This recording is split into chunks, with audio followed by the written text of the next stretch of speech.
General George S. Patton was arguably the best general of World War II. He led campaigns in Africa and Europe, and his ferocious leadership gave him the nickname Old Blood and Guts. These pictures are incredible.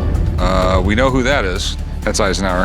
I have a John Wilkes Booth wanted poster. Oh my God. Aren't these like incredibly rare? They're very, very rare. I know they're worth over $100,000. It is a really, really important part of American history. The episode kicks off with instant chaos before a single item even hits the counter. Corey wants to build a trivia dream team for a cash prize, but the old man immediately shuts down the idea of including Chumlee. Rick jumps in, roasting Chum's greatest hits, like that time he bought a fake Dolly statue, and locks in his lineup: Rick, Corey, Theo, and Travis. Chumlee pushes back hard, insisting he's smarter than everyone thinks, but Rick waves him off, saying he'd only be useful in a sneaker contest. The rivalry is loud, personal, and already heating up. Check this out. I was at this bar last night. They have a trivia night. Oh, you were at a bar? That's shocking. I think we should play. There's a cash prize. And, I mean, we'd win like 200 bucks.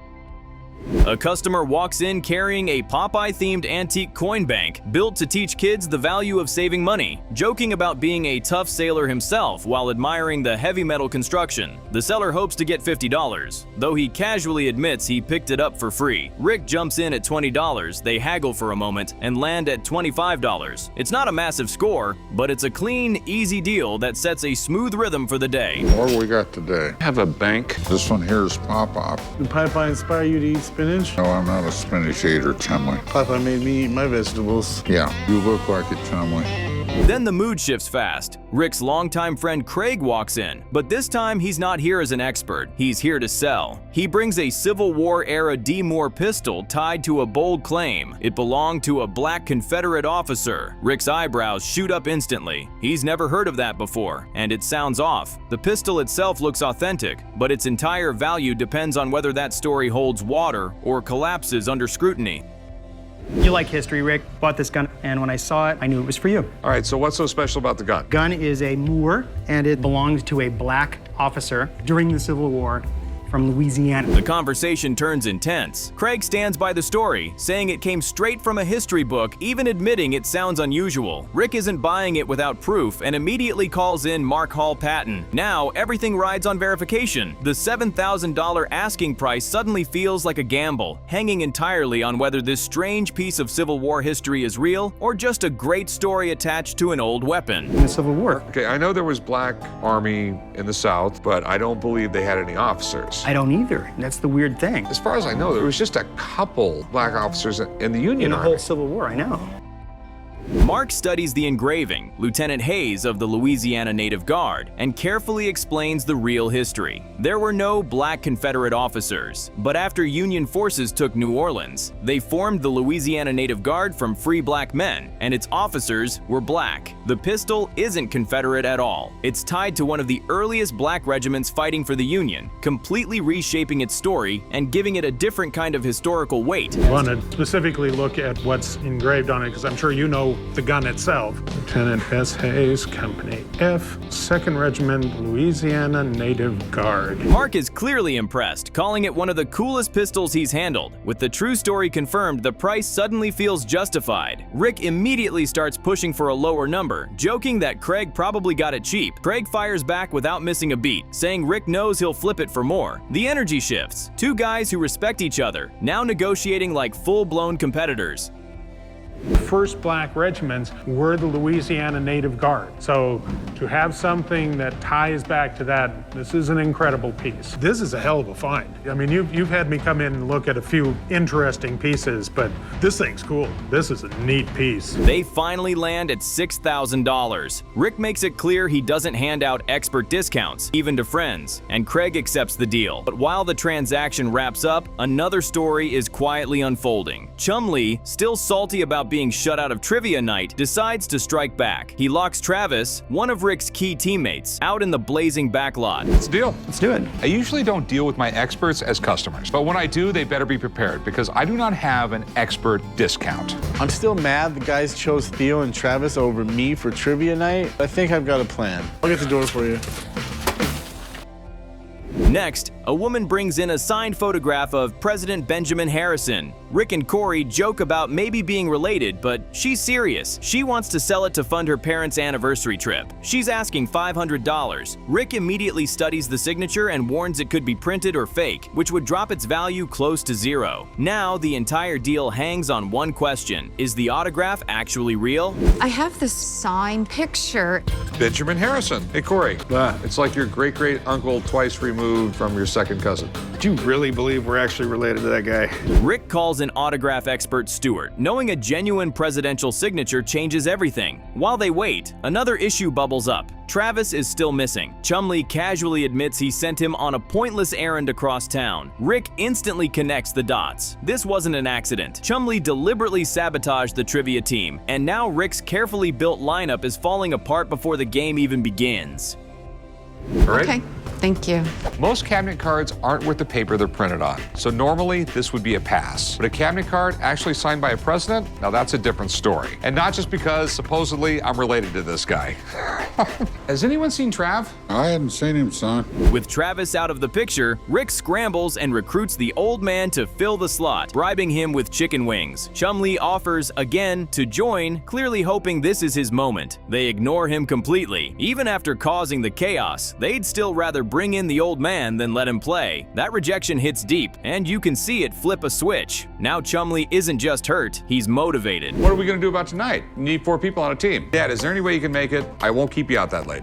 Do they have chicken wings? Yeah. I'm in. Okay, cool. Thanks, son. Yeah, it'll be a fun night. Dude, I could fill in.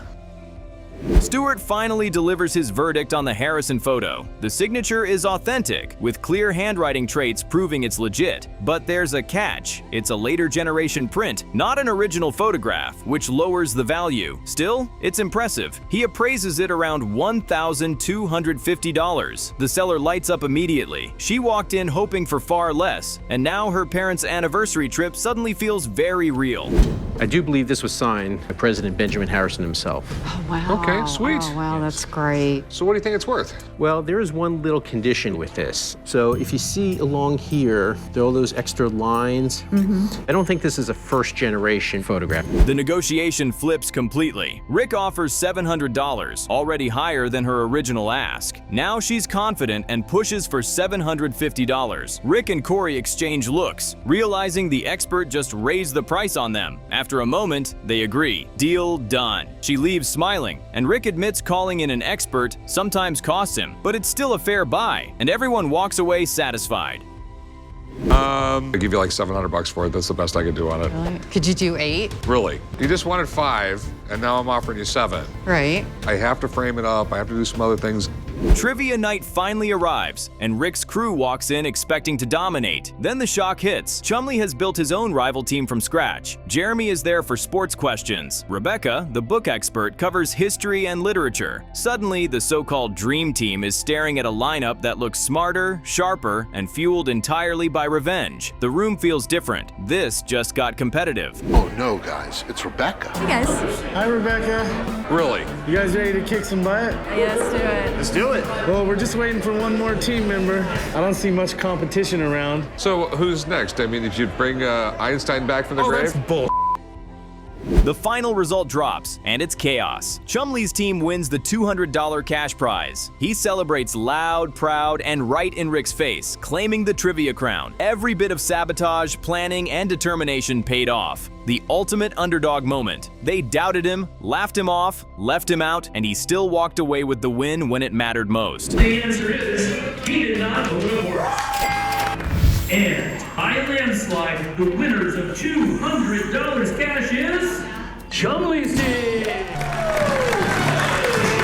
The episode opens with pure Americana energy. A customer walks in holding what he claims is the first printed book containing the rules of American baseball. Rick's intrigued but careful because this isn't some rookie card, it's basically the sport's birth certificate. The guy wants $6,000, which sounds wild, until you hear it's from 1834. Suddenly it feels less like a book and more like history you can hold. Baseball fans everywhere would probably faint on the spot. It's collectible, it's a cool book. And where was this printed? Printed in the States? It's actually printed in 1834 in Boston. It actually has a wonderful illustration of children playing on the Boston Common, the actual game of baseball. It is the first printed rules of American baseball, and it is the first time they ever printed the baseball diamond. The seller explains this. Boston printed piece shows kids playing an early version of baseball and even includes the first printed diamond layout. Rick's brain starts racing. Wait, this is before the Civil War? Yup, decades before. It's so old, organized baseball wasn't even a real thing yet. You can practically see Rick torn between excitement and financial panic. It's the kind of item that feels priceless until you actually have to pay for it. How early this book is in terms of the history of American baseball. The National Association of Baseball Players was created in 1858, and they had over 20 teams just in New York City, which made it sort of difficult to root for the home team. And does it mention other sports in there? Rick admits he has no clue how to price something like this and calls in his sports memorabilia expert, Jeremy. Time for backup. The seller stands there looking confident, like he already knows the outcome. But this is Pawn Stars. Confidence doesn't mean cash yet. Now, everyone's waiting for the expert verdict, and the mood shifts fast from excitement to suspense. Yeah, it has quite a number of other sports, hopscotch, knuckle down. Okay. But the baseball aspect is the fundamental reason that makes the book important and collectible. All right, cool. I mean, how much do you want for this thing? $6,000 for it. Then, another item hits the counter, a Civil War drum that looks like it's lived 1,000 lives. The seller says it came from his antique dealer father, and Rick leans in immediately. He explains how drummer boys once led troops into battle, which sounds unreal. Kids marching into war, beating drums while chaos unfolded around them. The history is heavy, the piece looks convincing, and the story alone pulls everyone in. Hey guys. Hey, how's it going? Good, nice to see you again. You came in a while ago with like a Star Wars script or something, right? That's right, absolutely. Okay, and we got a drum. It's a Civil War drum you just can't beat. No, you could. Rick notices something off. Modern hardware. That's never a good sign. The seller admits part of it was repaired after 1900, and the tension creeps in. Suddenly, the authenticity question gets louder. Rick offers to call a drum expert because there's no way he's risking serious money without knowing exactly what he's looking at. I've seen other examples. It seems to be Civil War. Okay, well, we know it's not Revolutionary War because the whole American symbol thing hadn't been invented yet because we had to win the war first. Sure. There's been repairs to it, I can tell you that. Really? That's... The drum expert arrives and immediately drops knowledge. He talks about how young some Civil War drummers were, kids barely old enough to understand war. He studies the drum carefully, checking every detail, then delivers the blow. It doesn't look Civil War era. You can feel the air leave the room instantly. One sentence just changed everything. A guy came in with a Civil War era drum. Believe it or not, I am not an expert on Civil War era drums, so I called in someone who is. So this is the drum I called you about. Oh, very nice. He claims it's from the Civil War. All right. You know, the youngest drummer in the Civil War was 9. He dates it to the 1870s or 1880s instead. Still old, still interesting, but not battlefield history. That Civil War connection? Gone. Rick thanks him while the seller tries to stay composed. The shift is brutal. What felt like a priceless relic seconds ago now feels like a cool antique with a much smaller story attached. If you were a drummer, this was part of what defined you on the battlefield, so people would hold on to these. They're a very nice display item, and they are in private and public collections. What do you think? Is it of Civil War era? Now it's negotiation time. Rick offers $500. The seller pushes back at $1,000. They haggle back and forth, both holding firm until they settle at $950. Not a disaster, not a jackpot, just a realistic deal. Rick gets a 19th century piece, and the seller walks away with cash. Not the dream outcome, but not a loss either. Look at $500. You know, I can understand not 12,000. 500. You know, this is a piece of Americana. When you sell something, you sell a story. The story previously was you had a young boy in battle during the Civil War. Next rolls in with a vintage cast iron ice shaver from the 1930s. Basically an old school snow cone machine, because anything involving snacks grabs his attention. She's hoping for $900. As she explains it was made in Japan, greatest invention ever made. So do you know how old it is? I don't actually. I found one similar online. It was 1943. It's made in Japan, but it looked just like this. That would make sense. I would say it's probably 1930s, 1940s. Just the way it's built, the cast iron. Talking about how machines like this once sold pure joy for pennies. It's charming, but $900 still feels high. He offers $300, they go back and forth and settle at $350. Turns out she's using the money to visit her son, which softens the moment. Suddenly, it's not just a deal, it's a good deed wrapped in a transaction. Looking to do it. I want to get rid of it, maybe get a couple plane tickets so I can see my son. I was actually looking online. There was one made in Japan, just look exactly like this. They were selling that for $9, I believe. So. For $900? Yeah. Okay. Back to the baseball book. Jeremy finally arrives and confirms it's legit. The first printed version showing the baseball diamond and early rules. And those rules? Wild. Players could actually throw the ball at runners to get them out. It's part sport, part dodgeball. Everyone laughs, but Rick's locked in. This isn't just collectible, it's a piece of the game's origin story.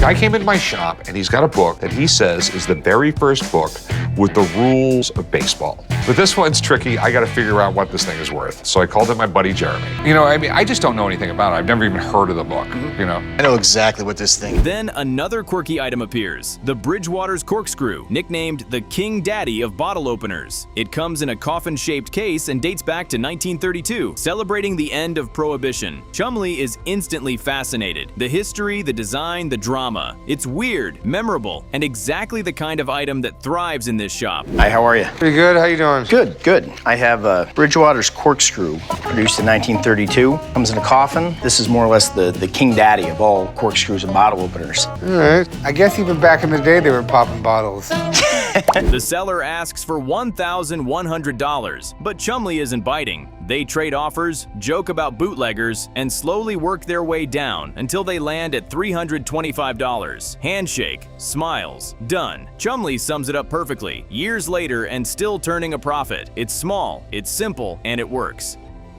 This is pretty cool, man. In the 1920s, Prohibition wasn't really thought of as Prohibition. It was the Volstead Act. Right. They were trying to get it passed, and no one really thought it was ever going to get passed. And then the bill passes, and now alcohol is illegal in America. The baseball book returns for its big moment. Rebecca steps in and calls it a landmark of American culture, valuing it between $7,500 and $8,500. Rick keeps his cool, but the excitement is obvious. The seller sticks to $6,000. Rick counters at $3,500. They haggle, back and forth, until they land at $4,000. A fair middle ground. History changes hands, and the deal finally closes. A guy's got the first book that describes the rules of baseball. Jeremy says it's the real deal, but I still don't know what it's worth. So I've called Rebecca down to the shop. If anybody knows, she will. This is a really, really rare book. A man walks in carrying what he claims is a World War II photo album signed by General Patton himself. His grandfather, a combat photographer, supposedly captured rare images while working directly with Patton during the war. Rick is hooked immediately, especially when he hears there are only 3 copies in existence. The album includes shots of Eisenhower, de Gaulle, and even a supposedly classified image. If the story holds up, this isn't just memorabilia. It's a piece of military history with serious weight behind it. How you doing? Hey, how's it going? What do we got here? Got a George Patton photo album from World War II. Where in the world would you get this? My grandfather was assigned to Patton for 3 months during World War II. So your grandfather was a photographer, or? He was a photographer, yes. It's my understanding there's 3 of these books. The seller confidently asks for $10,000 and says he won't take less than $5,000. Rick stays calm but clearly interested, knowing the payoff could be huge if everything checks out. He calls in expert Dana to verify the signature. Dana studies it carefully, examining every detail like a detective. Then the verdict lands. The Patton signature isn't handwritten, it's printed. The excitement disappears instantly and the room goes quiet as the reality sinks in for both Rick and the seller. Would just do it. At this point, he's wearing 4 stars. He went from being a 3-star general to a 4-star general during this period of time. As far as the value of the images, starting with the first one that is signed in the photograph. Rick tries to salvage the situation, pointing out that the photos still carry historical value even without a real autograph. But pricing it becomes tricky. He offers $500 and the seller immediately shuts it down, saying his family would never forgive him for selling it that low. The tension lingers for a moment before the seller simply picks up the album and walks out. A deal that looked promising just minutes ago ends in total disappointment. That's one of those things where it's really next to impossible to put a... Oh, this is a tough one. It's worth something. It's just who knows how much. All right. Thanks, Dana. Oh, you're very welcome. Thanks, Hey, Dana, it for was coming down. really a cool thing. Next, a customer brings in an early 1800s French travel kit packed with elegant grooming tools. Rick lights up flipping through it, clearly impressed. Nearly every piece is sterling silver, some even marked as 950 grade French silver. Rick estimates the scrap value alone around $1,500, but the craftsmanship could push the price far higher. It's refined, detailed, and exactly the kind of antique that grabs his full attention. Love to have it more than I do. This is amazing. Where did you get this? From my aunt. She used to go into people's houses and clean them out for them. No, it was one of these deals where she'd clean out your attic if she got to keep some of the stuff she found up there. Okay.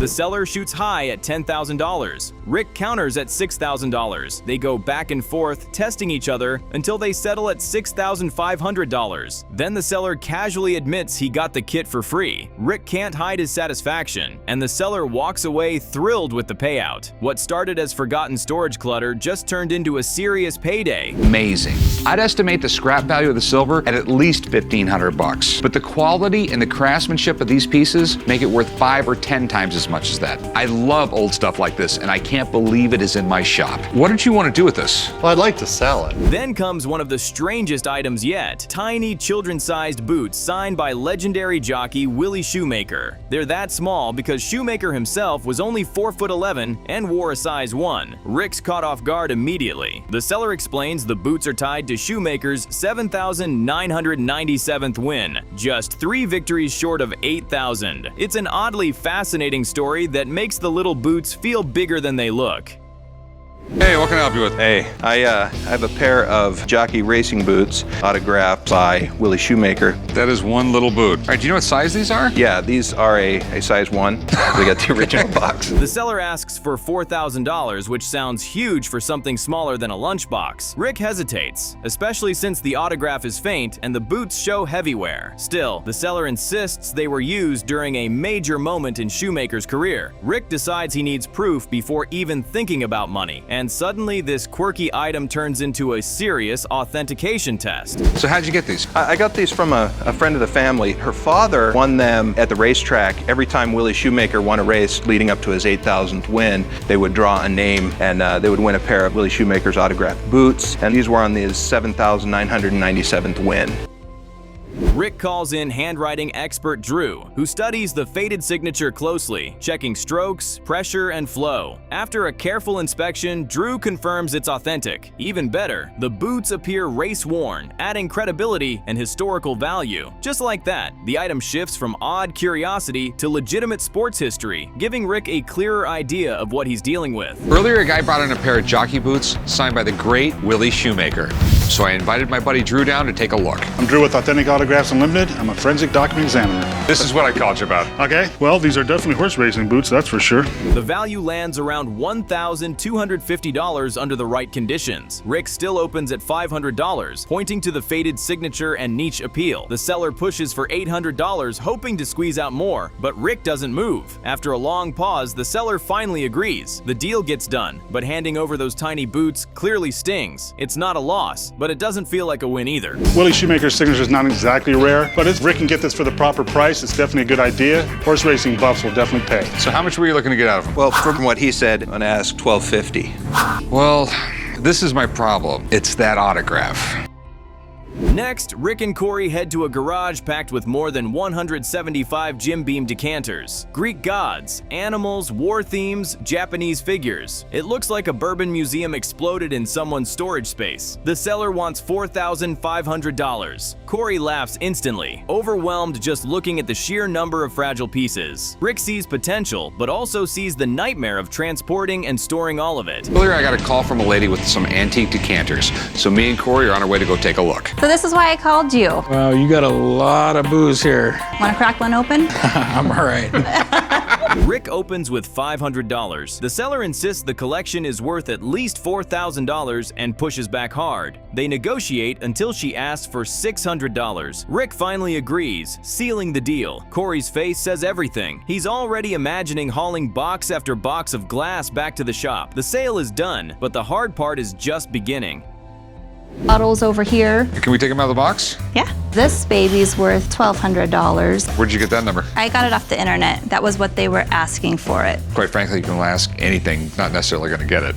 This is an amazing collection. There's definitely a huge market for decanter bottles. Then comes a surprise item, a bulletproof vest. The seller wants $300 and Corey immediately questions its age. Turns out it was made in 2007, which Rick explains is practically outdated in Kevlar years. Still, it's functional enough. Rick offers $150 and the seller accepts right away. Another strange purchase added to the day's growing list. You ever hear how the guy who invented these went around and sold them to police departments? No. He'd actually strap one of these on, take a .45 and shoot himself in the chest. And that was his selling point. So, do you know anything else about it? Well, I know it's made out of Kevlar, and there's other material in there I'm not too sure about. Back at the shop, Rick realizes just how massive that decanter purchase really was. Boxes keep arriving, shelves fill up, and the place starts looking cluttered fast. We've got like 10 more cases coming, Rick groans. What felt like a smart bargain now feels like a logistical headache waiting to explode. What do we got here, Rick?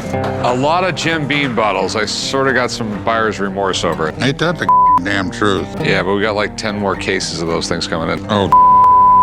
Oh no.